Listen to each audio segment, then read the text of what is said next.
Assalamualaikum warahmatullahi wabarakatuh. Bismillahirrahmanirrahim. Rabbi shrah li sadri wa yassir li amri wahlul 'uqdatam min lisani.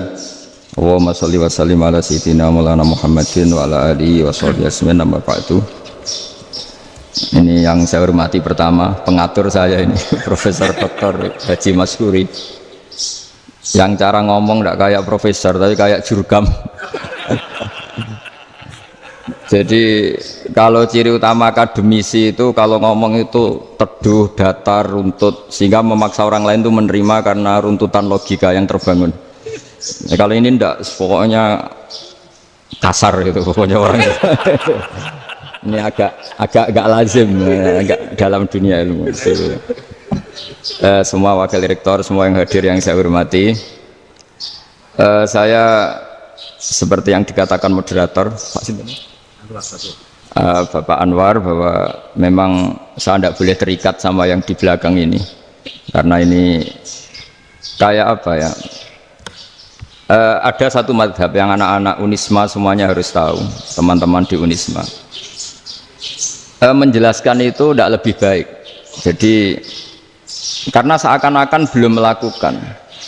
Indonesia itu dulu kedatangan Islam itu tidak pernah dipertentangkan antara Islam dan negara, sehingga diskusi itu sudah salah karena para wali itu tidak pernah mempertentangkan Islam dan keindonesiaan atau kebinekaan.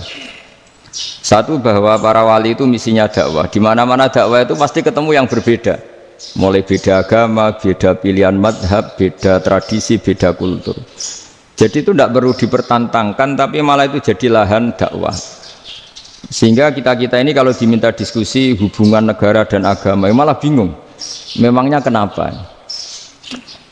Itu seperti dulu zaman P4, saya punya kawan di Jogja, teman saya nulis tafsir Profesor Zaini, itu pernah zaman Pak Erto disuruh sosialisasi P4 di Papua. Apa hubungan Pancasila dan UUD 45? Itu orang Papua jawab, hubungannya baik-baik saja Pak. Jadi yang unik itu ketika disuruh baca Pancasila, 1 Pancasila, 2 ketuhanan yang Maha Esa. Nah, akhirnya 6 kan? Kenapa Pancasila jadi 6? Yang unik itu ketika ditanya, ini saya melihat langsung di TV 7 itu, Indonesiaku ini, ada anak-anak kecil ditanya, bendera ini milik siapa? Bendera merah putih itu. Jawabannya apa? Milik sekolahan Pak aja. Karena memang milik sekolah. Itu yang tanya itu kaget. Milik sekolahan Pak. Nah, tentang tema ini mohon dibaca ini langsung start ya, langsung serius, karena tadi sudah kayak jurkam tadi, ini yang langsung khas ilmuwan. Ini sebagai penghormatan saya pada Unisma, ini khas keilmuan. Imam Zuhri adalah gurunya Imam Malik. Ya, saya ulang lagi ya, Imam Zuhri adalah gurunya Imam Malik. Halaman 29.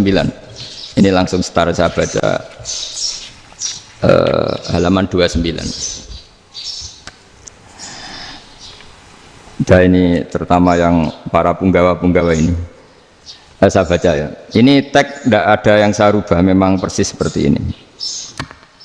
Bismillahirrahmanirrahim. Yaqulu Zuhri, ini gurunya Imam Malik.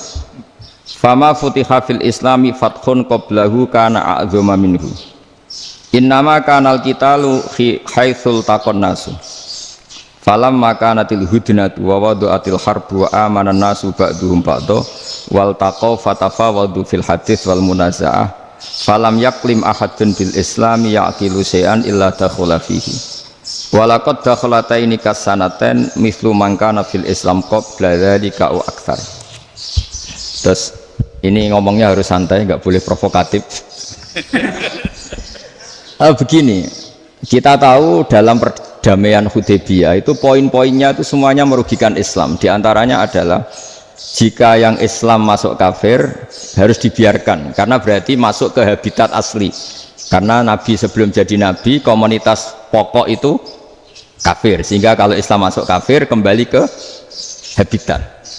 Tapi kalau Islam masuk kafir, kafir masuk Islam itu harus dikembalikan karena dianggap bid'ah.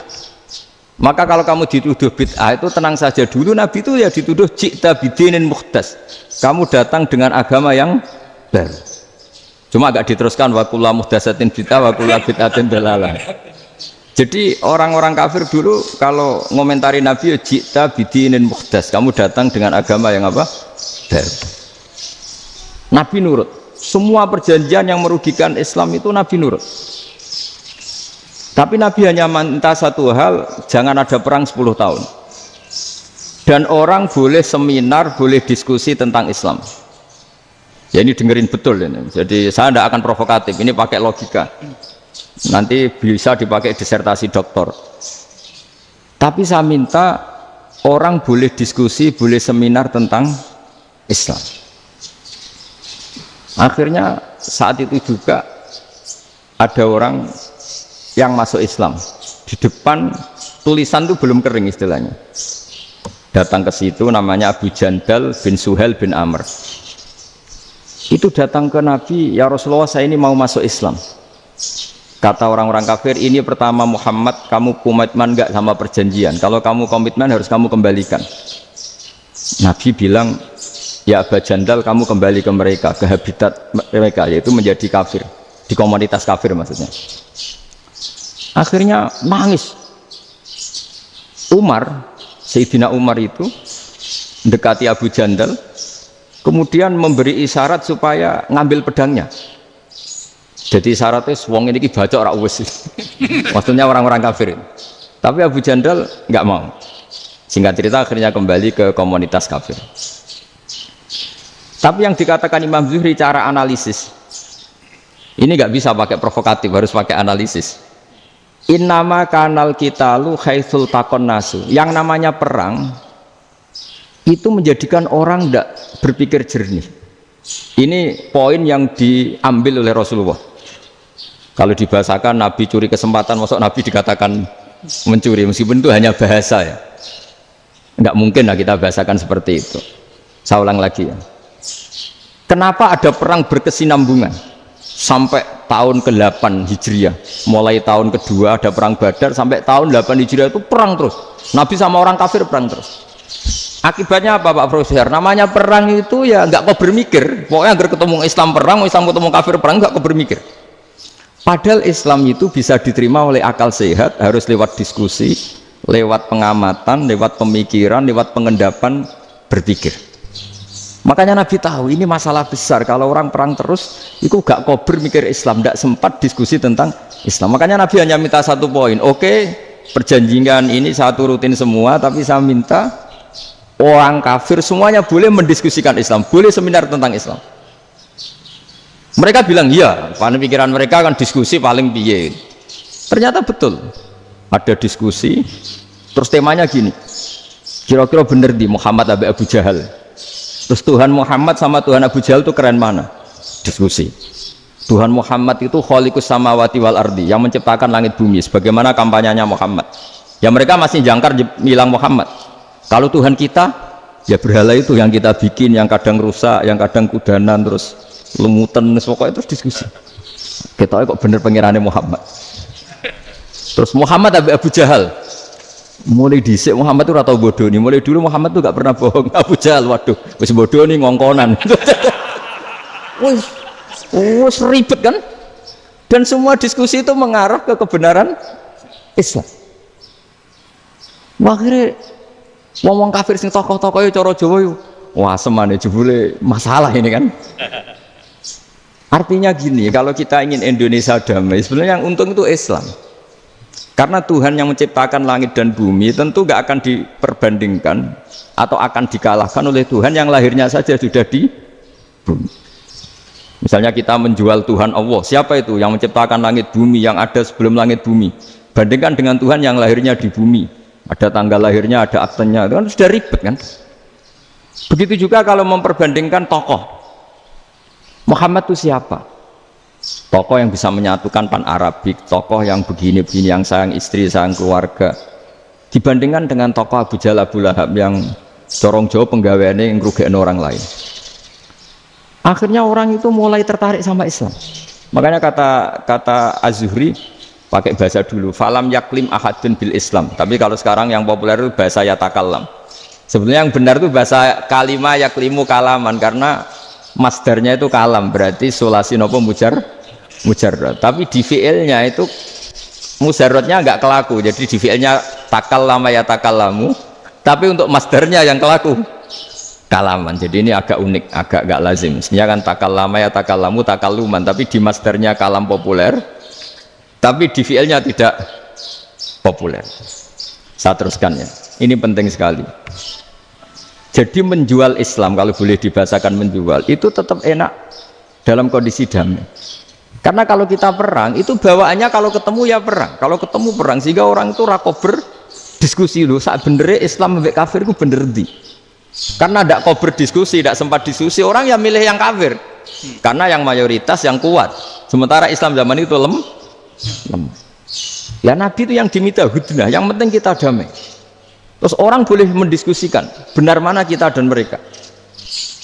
Ya setelah diskusi ya tadi kan nggak mungkin Allah yang begitu keren hebat pencipta langit bumi dibandingkan berhala yang mengurus dirinya sendiri saja tidak bisa.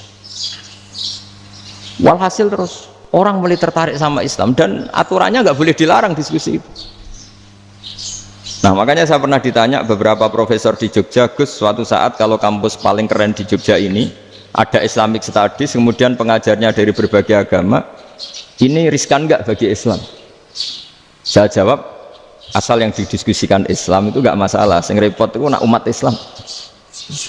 Karena kalau umat Islam yang jadi percontohan, banyak raja yang dolim, banyak pemimpin muslim yang dolim, terus identik dengan Islam itu jadi dolim, kan ribet.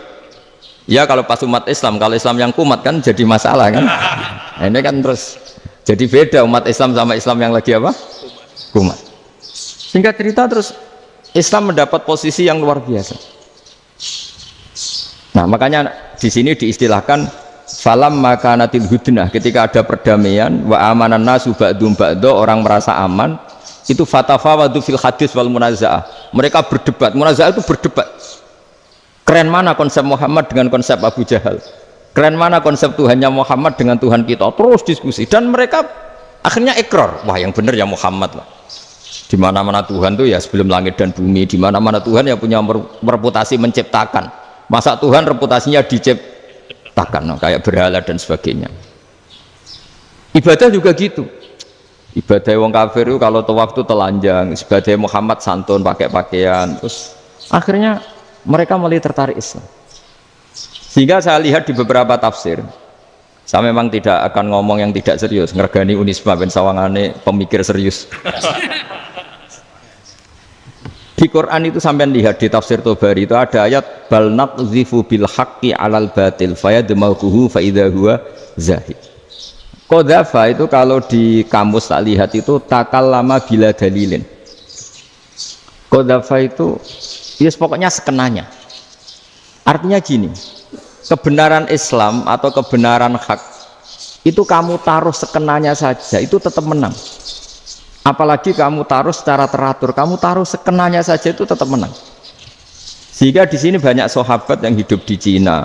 Sekarang juga banyak orang alim yang milih hidup di Amerika, banyak orang alim yang milih hidup di Inggris. Dan mereka pede, percaya diri karena kebenaran itu kamu letakkan di mana saja, itu tetap akan menang, akan menemukan momentum kemenangannya. Misalnya gini, contoh paling gampang.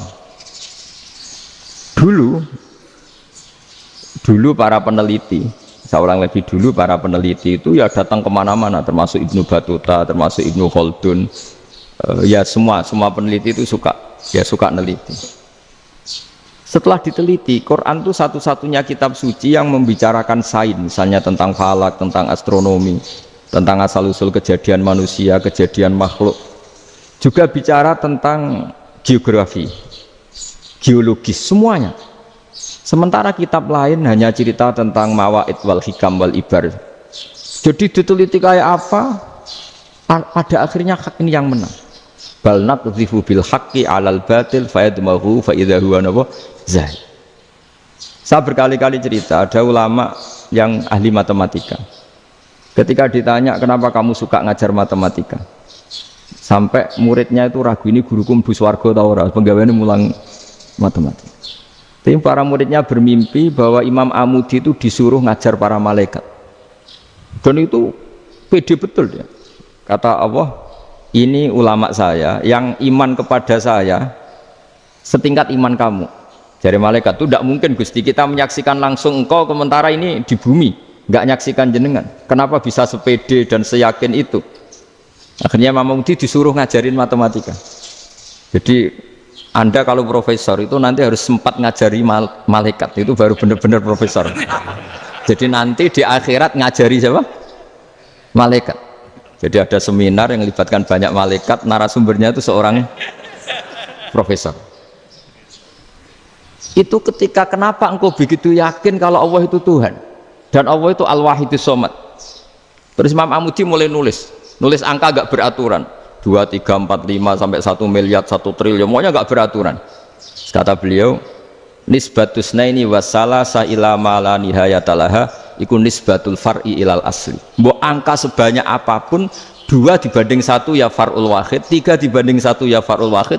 Semua angka yang enggak terhingga pun dibanding 1 semuanya far'ul wahid. Semua angka sebanyak apapun itu cabang dari angka 1. Fakullu hadil awalim far'un minal wahidis shomad, yaitu Allah Subhanahu wa ta'ala. Wakil malaikat tepuk tangan, iya juga. Jadi begitu juga ada ulama itu ahli gambar. Saya dulu ngaji sama Mbah Mun Al-Husunul Hamidiyah, itu kitabnya itu banyak gambarnya. Dan gale gambar yang ngawur betul, mangga ahli gambar. Saya epol, sempurna lele. Semua gambar bangunan, gambar sapi, pokoknya gambar. Ternyata dia menemukan Tuhan itu dari gambar. Gambar serapi ini atau seruwet ini sama. Gambar rapi sama ruwet itu sama kalau dalam pandangan tauhid. Dimulai minan nuqtah al-wahidah. Kowe cek gambar sing rapi sing indah, cek gambarmu elek, dimulai dari satu titik. Dan titik ini nuqtatil wujud, yaitu Allah Subhanahu wa ta'ala. Jadi nak cara ahli tauhid gak penting gambarnya api, menang lomba atau ora penting. Butuhe hadis surah ini gambar baik yang rapi maupun ndak adalah min nuqtah dari satu titik. Nah, alam raya sebanyak ini mbok gambar mbok ora, cek mulai Mars sampai Jupiter kabeh semua bentuknya yang banyak ini semuanya min nuqtatil wujud, yaitu dari titik wujud. Gini kok Allah Subhanahu wa ta'ala. Di sini hebatnya ulama-ulama, mbok dia pengajar matematika, mbok pengajar gambar, semuanya dipakai perangkat untuk tauhid. Nah, itu kan juga bagian dari Islam damai, Islam yang sangat tidak perlu perang untuk orang dipaksa Islam, nggak perlu provokatif kayak tadi pidatone rektor jenengan tadi. Jadi ciri utama ilmuwan tuh kalau ngomong datar tapi logikanya nggak terbantahkan, itu ciri khas ilmuwan. Kalau ciri khas politikus kalau ngomong itu keras, provokatif lah kira-kira gitu. Tapi isinya biasa. Nah, saya berharap nanti semua profesor doktor itu datar tapi isinya kualitasnya bagus ini. Mentes. Jadi makanya terus kata ulama, kenapa diistilahkan balnat zifu bil haqqi? Kenapa pakai qadzafa sementara qadzafa maknanya takallama bila dalil? Maksudnya bila dalil di sini itu min ghairi ikhtiyajin ila dalilin. Kebenaran itu memang nggak butuh dalil.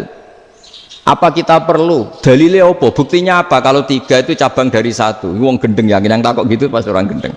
Wong 3 cabang dari 1 kok ditanyakan buktinya apa? Itu min awalil bidah. Pertama orang pasti tahu kalau 3 itu far'ul wahid.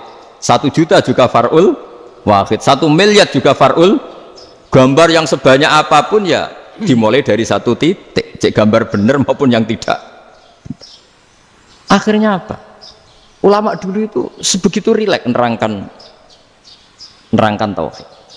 Lalu kenapa asma ini yang ya ini kan khas NU ya, khas pesantren.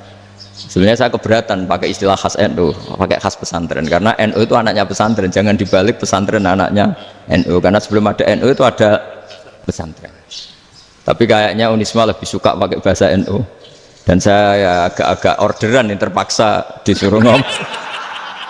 Ini agak apa ya, agak kacau sebetulnya, ini agak kacau.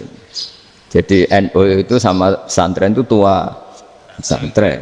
Jadi NU dilahirkan pesantren, bukan dibalik pesantren dilahirkan NU. Sehingga barokahnya didirikan pesantren ini, kadang nyuwun sewu sekali Mbah Hasyim itu kadang ide besar beliau itu ora dituruti wong NU. Jadi Mbah Hasyim cara kula kok dadi Mbah Hasyim ya mangkel. Mbah Hasyim itu ngarangno kentong. Nggih ngaramno beduk, tapi wong NU nganggo kentong. Beduk. Dan uniknya Mbah Hasyim enggak tersinggung. Karena ciri khas pesantren itu membolehkan perbedaan apa?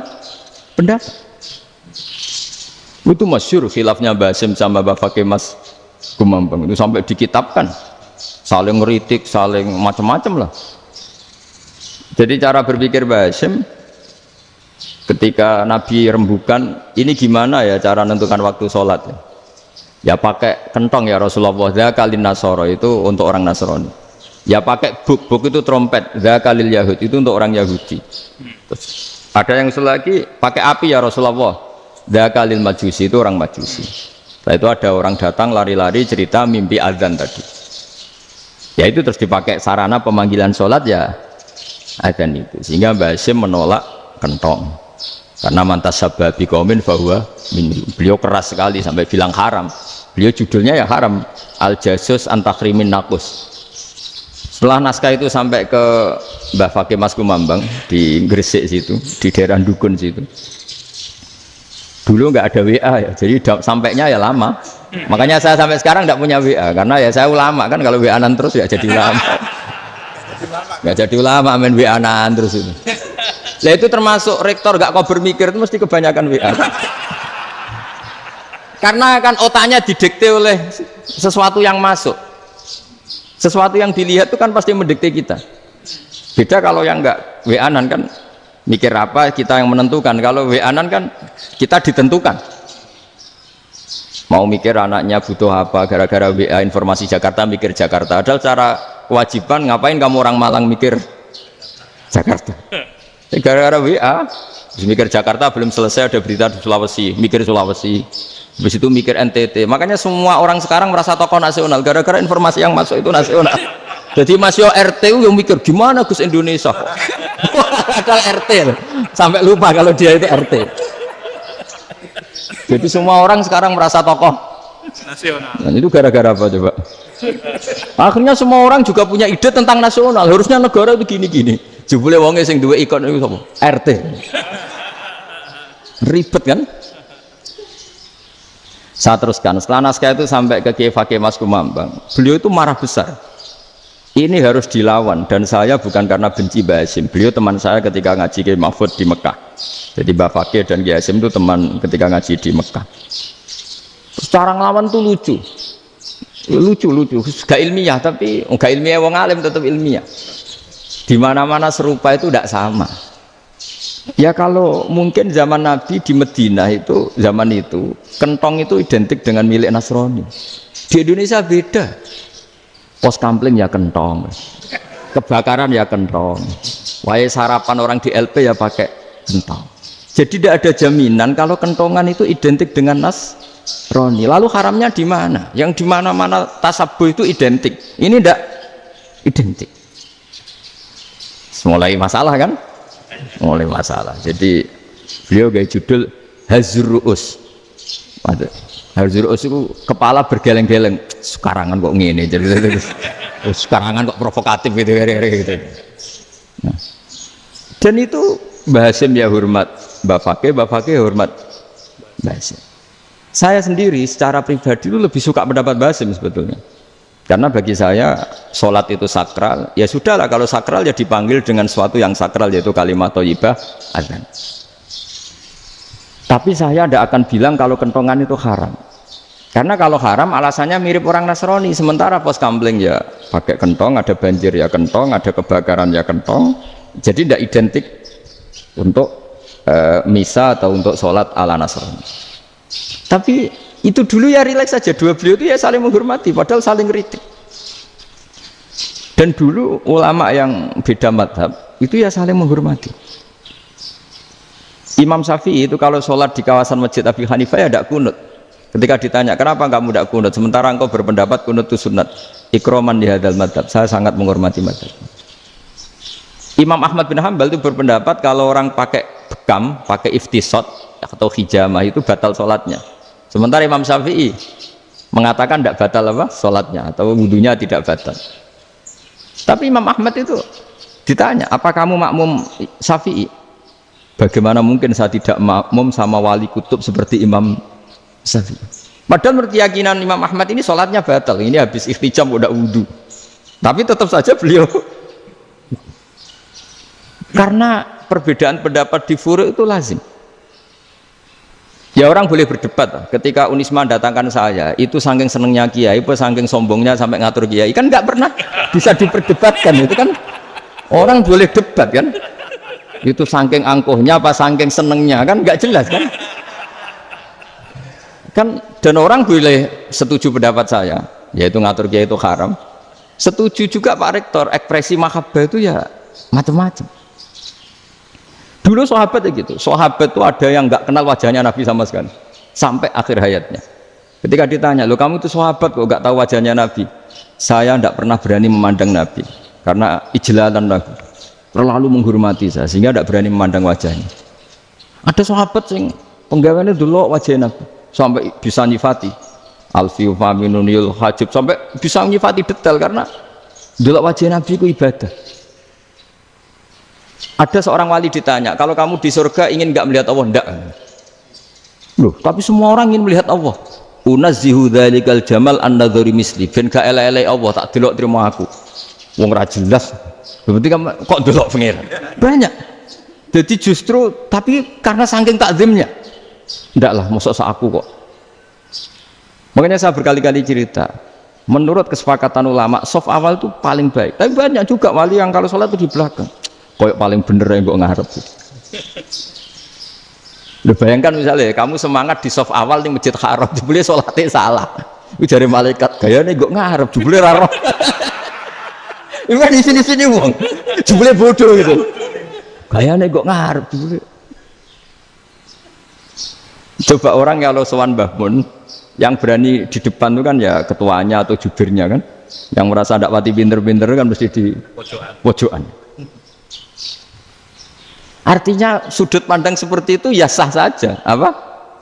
Sah saja. Makanya banyak sahabat yang jarang sowan Nabi, alasannya takut ganggu Nabi. Banyak yang sering sowan Nabi, alasannya seneng Nabi. Yang sowan ya seneng Nabi, yang nggak sowan alasannya seneng. Loh, Nabi itu tokoh, punya keluarga, punya anak. Kalau saya sering sowan berarti sering ganggu. Yang sering sowan dia alasan ini khazanah kita harus istifadah. Jadi zaman dulu dia biasa dua sahabat, yang satu milih mahabbah itu milih sering sowan, yang satu juga mahabbah milih tidak sering. Karena pertanyaannya bisa dibalik kan, sering sowan apa sering ganggu coba. Nabi Abedar, assalamualaikum. Nabi nimang cucunya, assalamualaikum. Ayo bener yang sowan apa bener yang enggak kalau seperti itu. Akhirnya terus diatur sedemikian rupa oleh Quran. Walau annahum sabaru hatta takhruja ilaihim lakana khairal lahum. Jadi sahabat kalau mau sowan Nabi ya nunggu di Sufah. Kalau Nabi keluar berarti milik publik, sekali masuk ke dalam tidak ada sahabat yang berani sowan. La tadkhulu buyutan Nabi illa ayyudzana lakum. Kalau soal sampai masuk dalam harus nunggu dipanggil. Karena sekali Nabi masuk dalam itu milik privat keluarga, milik istrinya, milik cucunya, milik keluarganya. Jadi Nabi sekali keluar ke ruang itu berarti milik publik. Itu terus jalan tengah. Karena kalau langsung masuk, bayangkan saya itu sering menyaksikan Mbah Mun habis ngaji 2,5 jam ngaji Jalalain, baru masuk assalamualaikum, padahal yai mungkin mau ke kamar mandi, mau ini itu. Jadi dulu itu Quran sangat modern, sebelum ada dokter ngatur tamu, rektor ngatur tamu itu Islam sudah modern. Dia kan nggak fair kan, misalnya saya ke Unisma harus janjian pakai ini, terus kalau misalnya kesini selonang-selonang kan lucu kan, mentang-mentang kiai terus juga sowan-sowanan selonang-selonang, padahal kalau kita mau ke mereka pakai protokol. Sering tidak fair dunia ini, tapi karena aku kiai oleh gelo ya sudah. Akhirnya saya memutuskan gak gampang kemana-mana karena itu. Saya sering didatangi ajudannya menteri, Gus mau ada tamu dari Jakarta tanggal ini, mesti saya bilang mereka milih tanggal yang mereka kosong, kok tidak mikir apa saya pas itu kosong. Tak jawab enggak lah, sebelum diatur bahasanya dan tawaduknya gitu. Akhirnya dibalik, datang lagi, Gus jam jenengan kosong apa, kita menyesuaikan. Lah itu lagi dia akhlak kata saya. Itu baru punya akhlak kata saya. Bukan masalah ini, bukan masalah gengsi ya. Saya sendiri itu dolan ke alumni itu jarang, karena ya takut. Kiai kan yang nganggur, jam 9 nganggur, jam 10 nganggur. Bisa saja alumni itu kerja di pabrik, bisa saja yang latihan ekonomi di pasar. Jika kalau saya datang jam 9, iki kiai sing nilai santri ini, apa kiai sing ganggu santri? Nah karena orang ini melakukan rutin, gak kok berpikir, pokoknya ini jenenge silaturahim. Mau nyerah kok berpikir, padahal kalau diangen-angen, ini kiai yang nilai santri ini, apa kiai yang ganggu santri ini karena datang di jam kerja. Nah, bayangkan kalau kebenaran dulu itu dikawal oleh satu peradaban perang. Jadi Nabi sesuai diangen-angen Nabi. Perang Badar menang Nabi, perang Uhud menang wong kafir, perang ini gonta-ganti. Apapun itu yang penting satu kesimpulannya, cara Rasulullah kesimpulannya satu. Orang tidak kober mikir kebenaran secara mengendapkan pikiran dengan pikiran jernih. Maka hebatnya Nabi ketika perjanjian, pokoknya saya minta nggak ada perang. Dan orang boleh mendiskusikan Islam. Itu luar biasa idenya Nabi. Karena bawaan perang itu orang kan nggak kober mikir. Ibarat seorang misalnya senang satu perempuan, ketemu rivalnya langsung perang kan gak mikir. Tapi kalau kau bermikir, jangan-jangan cawe wedok iku ora seneng aku. Untungnya apa untuk wong ayu ora seneng, malah mau loro hati. Terus sudahlah, buruan dialihkan kemana kan gitu. Itu nak mau amen WA-an tukaran lewat SMS atau tarung langsung ora kau bermikir. Tapi kalau kau bermikir, akhirnya berpikir, perempuan tadi sebenarnya yang disenangi siapa? Oke, ternyata senang Pak Erick. Sudah kita ngalah. Karena tidak ada nikmatnya kan menikahi perempuan yang sama sekali tidak mencintai kita. Tapi kalau nak kau berpikir pokoknya diprovokasi, wah gue kalah mbek A, gue kalah mbek B. Pikirannya kan, ojo sampai kalah. Bareng wis menang ternyata ada mas lah. Nah bayangkan Islam itu seperti itu dulu, dipertarungkan. Doang Islam itu dinu aklin, agama yang diterima dengan akal sehat. Tapi sekarang ukurannya perang. Yang menang berarti benar, yang menang benar. Kan terus jadi repot. Itu Nabi tidak ingin, makanya Nabi ingin sudah nggak ada perang. Nah, makanya kata Imam Zuhri, fathul Islam terbaik adalah orang boleh diskusi tentang Islam dan tidak ada perang. Lagi-lagi penting, tidak perang itu penting, silmun itu penting, perdamaian itu.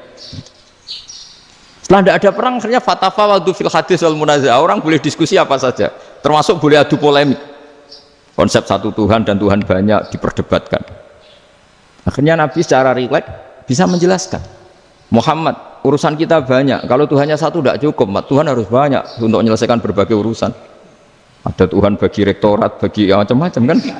Ada Tuhan untuk ngurusi utang, ngurusi BPKB, macam-macam. Terus kata Rasulullah, enak saja Nabi jawabnya. Ya kalau kamu punya majikan banyak, perintahnya beda-beda, kamu mangkel enggak, bingung enggak? Ya susah mat, kalau majikannya banyak, perintahnya beda-beda, kita jadi repot. Senang mana? Senang majikan satu. Ya sudah, Tuhanmu itu majikan kamu. Kalau Tuhannya banyak, perintahnya macam-macam, kamu yang repot. Akhirnya ya mat, Tuhannya satu aja.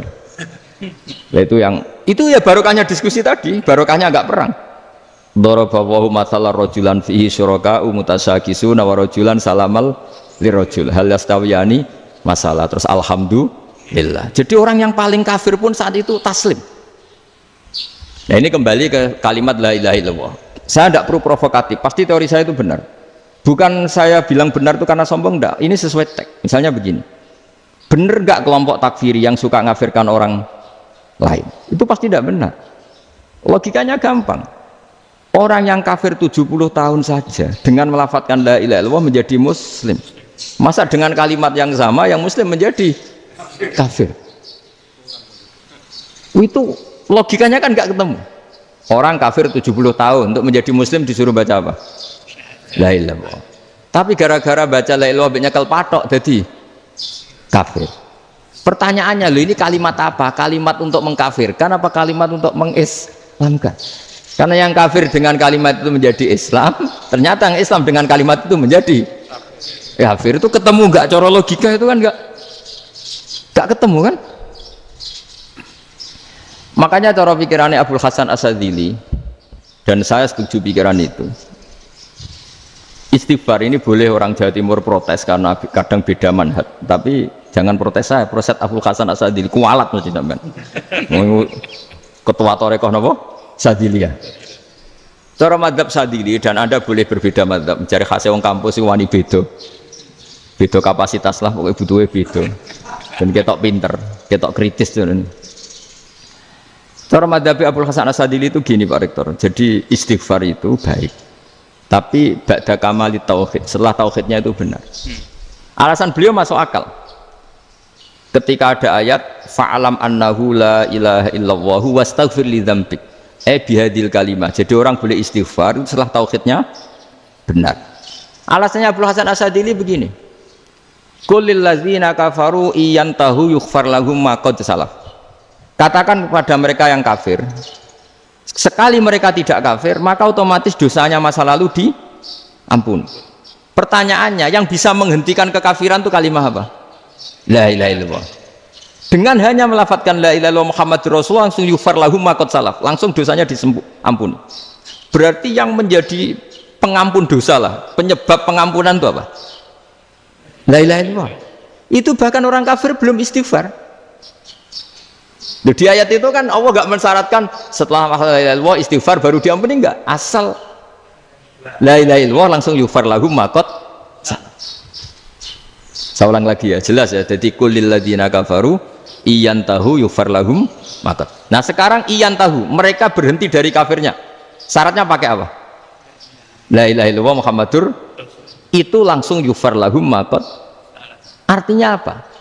Ghufranullah itu bisa didapat hanya dengan mujarrodut tauhid, yaitu hanya dengan melafadzkan kalimat thayyibah. Dan sahnya istighfar juga berdasar kalimat thayyibah itu.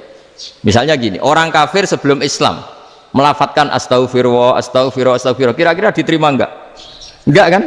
Karena syaratnya istighfar ba'dat tauhid.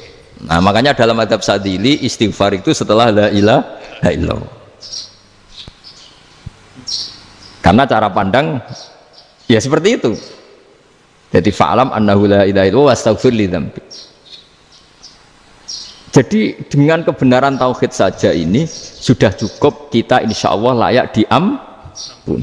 Karena innallaha la yaghfiru ayyusyraka bihi wa yaghfiru ma duna dzalika liman yasha. Jadi orang yang tauhidnya benar itu bisa diampuni Allah asal tauhidnya benar.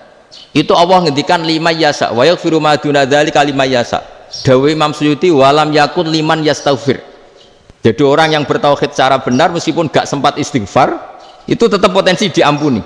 Karena bawaan tauhid itu sudah menjadi layak diampuni. Kayak orang kafir sekali ngelafadzkan kalimat tauhid mbok gak istighfar langsung diampuni. Nah, karena melihat seperti itu terus orang berlomba-lomba memperbanyak jumlah ngelafadz la ilaha illallah.